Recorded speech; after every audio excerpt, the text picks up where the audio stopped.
اعمال ہیں، جو نیکی کے کام ہیں، دوسروں کے ساتھ جو سلوک ہے اس کو بڑی اہمیت دی گئی ہے۔ سورہ بقرہ کی وہ آیت جس میں بر کا تعارف کرایا گیا ہے، شاید اسلام کے تصور نیکی کو سمجھنے کے لیے کافی ہے۔ ليس البر أن تولوا وجوهكم قبل المشرق والمغرب ولكن البر من آمن بالله واليوم الآخر والملائكة والكتاب والنبيين وآتى المال على حبه ذوي القربى واليتامى والمساكين وابن السبيل والسائلين وفي الرقاب وأقام الصلاة وآتى الزكاة والموفون بعهدهم إذا عاهدوا والصابرين في البأساء والضراء وحين البأس أولئك الذين صدقوا وأولئك هم المتقون۔ دیکھیے یہ نہیں ہے کہ تم مشرق اور مغرب کی طرف رخ کر کے نماز پڑھ لو۔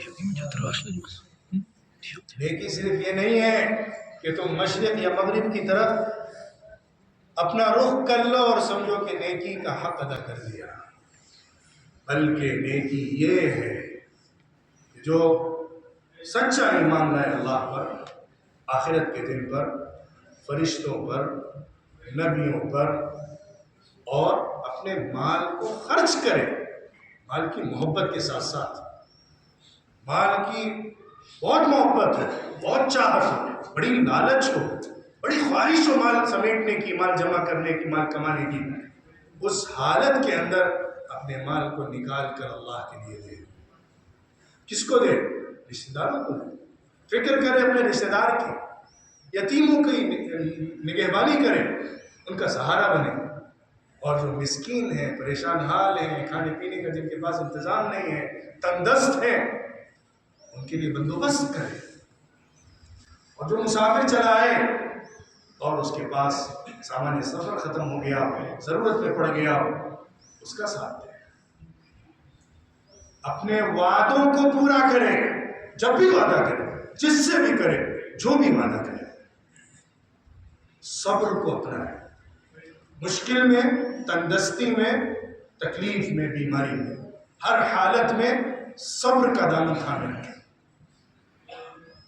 یہی لوگ ہیں جو سچے ہیں، یہی لوگ ہیں جو سچے ہیں، اور یہی لوگ ہیں جو متقی ہیں۔ نیکی کا تصور مضبوط ایمان اور لوگوں کے ساتھ حسن سلوک ہے۔ نیکی کا تصور مضبوط ایمان اور لوگوں کے ساتھ حسن سلوک ہے۔ اللہ نے ہمیں دین جو دیا ہے اس کے اندر بنیادی تصور اور بنیادی دعوت یہ دی ہے کہ تم اللہ کے بندوں کے لیے اچھے بنو۔ ہماری مصیبت یہ ہے کہ ہم نے دینداری کو چند رسم و رواج میں سمیٹ دیا ہے۔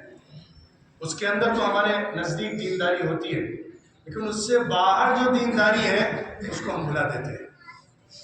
ہم جو معاملات کرتے ہیں ایک دوسرے کے ساتھ، اس میں لین دین کے اندر حلال و حرام کی تمیز اتنی نہیں رہتی جتنی ہمیں نماز کے مسائل کے اندر رہتی ہے۔ نماز میں اگر کوئی شرط رہ جائے تو نماز ادا نہیں ہوگی، ہم جانتے ہیں، پوچھتے ہیں، معلوم کرتے ہیں، نماز دہراتے ہیں، لیکن تجارت کرنے میں اگر کہیں سے حرام آ رہا ہے تو اس کی وہ فکر کیوں نہیں کرتے؟ اس کے لیے وہ سیریسنس کیوں نہیں ہوتی؟ وہ سنجیدگی کیوں نہیں ہوتی جو مطلوب ہے؟ معاشرت کے اندر جو ذمہ داریاں ہیں، گھر کی ذمہ داری، پڑوسی کی ذمہ داری، رشتہ دار کی ذمہ داری، غریب اور مسکین کی ذمہ داری، ایک سوسائٹی کی کلیکٹیو ذمہ داری ہے، اجتماعی ذمہ داری ہے۔ اس ذمہ داری کا احساس ہمارے اندر کیوں نہیں پیدا ہوتا؟ اور اس ذمہ داری کے سلسلے میں وہ سنجیدگی کیوں نہیں آتی جو سنجیدگی ہمارے اندر دوسری عبادتوں کے اندر ہوتی ہے؟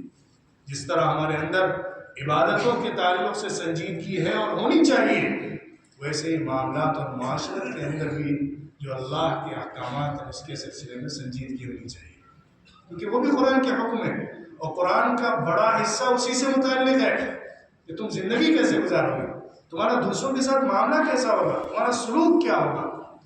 ایک موقع پر ایک صحابی نے اللہ کے رسول صلی اللہ علیہ وسلم سے سوال کیا، اللہ کے رسول، لوگوں میں سب سے زیادہ اللہ کا محبوب کون سا بندہ ہے؟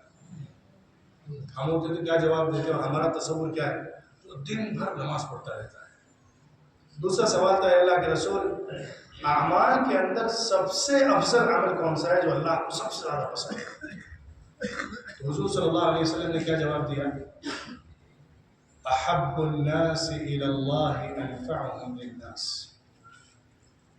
لوگوں میں اللہ کو سب سے زیادہ محبوب اور پسندیدہ وہ بندہ ہے جو اللہ کے بندوں کے لیے زیادہ نفع پہنچانے والا ہے، جو بھی دوسروں کو فائدہ پہنچاتا ہے، اس کے مال کے ذریعے فائدہ، اس کے علم کے ذریعے فائدہ، اس کے اخلاق کے ذریعے سے فائدہ، اس کے مشورے کے ذریعے سے فائدہ، اس کی رہنمائی کے ذریعے سے فائدہ، اس کے تعاون کے ذریعے سے فائدہ، جس نوعیت کا بھی فائدہ وہ دوسرے کو پہنچاتا رہے اور جتنا زیادہ پہنچاتا رہے، ہر ایک کے لیے خیر خواہ بن جائے، ہر ایک کا تعاون کرنے والا اور مدد کرنے والا بن جائے، تو وہ شخص ہے جو اللہ کو سب سے زیادہ پسند ہے۔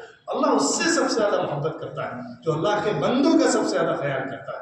اور اللہ کے بندوں میں خوب یاد رکھیے صرف مسلمان نہیں ہیں، غیر مسلم بھی اس میں شامل ہے۔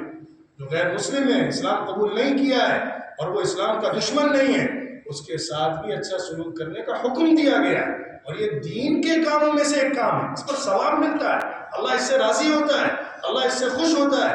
رسول اللہ صلی اللہ علیہ وسلم نے تو ان لوگوں کو جو حضور کو ستاتے تھے، حضور کو تڑپاتے تھے، حضور کے صحابہ کو زدوکوب کرتے تھے، ان کے ساتھ بھی بد دعا تک نہیں دی، ان کو ہمیشہ اپنے قریب بلایا ہے، اپنے دامن کو ان کے لیے کھولا ہے، اپنے سینے کو ان کے لیے کھولا ہے، ان سے محبت کی ہے، ان کو قریب کیا ہے، اور یہی اصل دین ہے۔ دین محبت کا نام ہے، اخلاق کا نام ہے، تعاون کا نام ہے، ہمدردی کا نام ہے، خیرخواہی کا نام ہے، اور دوسروں کا بھلا چاہنے کا نام ہے۔